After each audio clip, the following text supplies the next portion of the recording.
సిరిసిల్ల పట్టణం శాంతినగర్లోని Karimnagar parliament BRS అభ్యర్థి బోయినపల్లి వినోద్ కుమార్ని గెలిపించాలని బీఆర్ఎస్ వర్కింగ్ ప్రెసిడెంట్ కేటీఆర్ ప్రచారం నిర్వహించారు.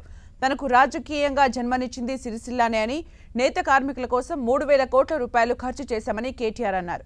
ఎన్నికల్లో ఓట్ల కోసం కాంగ్రెస్ పార్టీ మోచేతిలో బెల్లం పెట్టి అరచేతితో నాకించే సామెతలా మోసం చేసిందని ఆయన అన్నారు. తెలంగాణ తెచ్చిన కేసీఆర్ను కాంగ్రెస్ నేతలు నోటికొచ్చినట్టు మాట్లాడుతున్నారని, పార్లమెంట్ ఎన్నికల్లో ప్రజలే కాంగ్రెస్కి తగిన శాస్తి చేయాలని కేటీఆర్ పిలుపునిచ్చారు.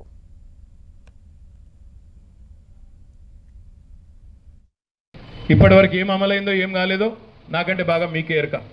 6 గ్యారంటీలు అన్నారు. 6 గ్యారంటీలలో నాకు తెలిసి ఒకటే ఒకటి బస్సు. ఆ బస్సు కూడా తుస్సుమన్నది. ఎందుకంటే ఆ బస్సులు ఎక్కితే ఇలా గుద్దుకునుడు తనుకునుడు తప్ప ఏం లేదు. ఆడోళ్ళకి సీట్లు దొరుకుతలేవు, మొగోళ్ళేమో టికెట్ కొనుక్కొని తిట్టుకుంటాను.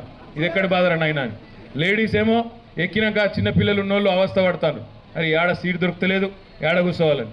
బస్సులు పెంచింది లేదు. ఉన్న బస్సులలోనే మరి 40 మంది ఎక్కేకాడ 90 మందిని కూర్చోబెట్టి లేని పంచాయతీలు పెట్టి యుద్ధాలు చేసే పరిస్థితి వచ్చింది. అది కాకుండా ఒక్కటి కూడా అమలు కాలే. కానీ సిగ్గు లేకుండా అబద్ధాలు చెప్తున్నారు. మొన్న ఇక్కడికి ముఖ్యమంత్రి వచ్చిండు రేవంత్ రెడ్డి. వచ్చి సిరిసిల్లలో చెప్తున్నాడు 6 గ్యారంటీలల్లో 5 అమలైపోయినాయి అంటుండు. మరి 5 అమలైనాయా కాలేదా మీరే నాకు చెప్పాలి దయచేసి. నిన్న రాహుల్ గాంధీ వచ్చిండు ఆదిలాబాద్. ఆయన అయితే ఏమంటుండంటే నెలకు 2,500 వేస్తున్నాం అందరి అకౌంట్లలో, మా ఆడబిడ్డల ఖాతాలలో అంటుండు. పడుతున్నాయా? పడ్డాయా ఎవరికన్నా? మీరు అబద్ధం చెప్తున్నారు. కానీ రాహుల్ గాంధీ చెప్పినట్టే నిజమే చెప్తారు. మీరు బరాబర్ అబద్ధం చెప్తున్నారు. ఒక్క అందరికీ మనకు సిరిసిల్లకే వాళ్ళు వేస్తున్నారు. మీరు పక్కా మీరు వేమనవాడలు తెలుసుకోండి, వేరే కాడ తెలుసుకోండి. మొత్తం రాష్ట్రం అంతా వేసేస్తుండట, మనకు మాత్రం పడతలేవట.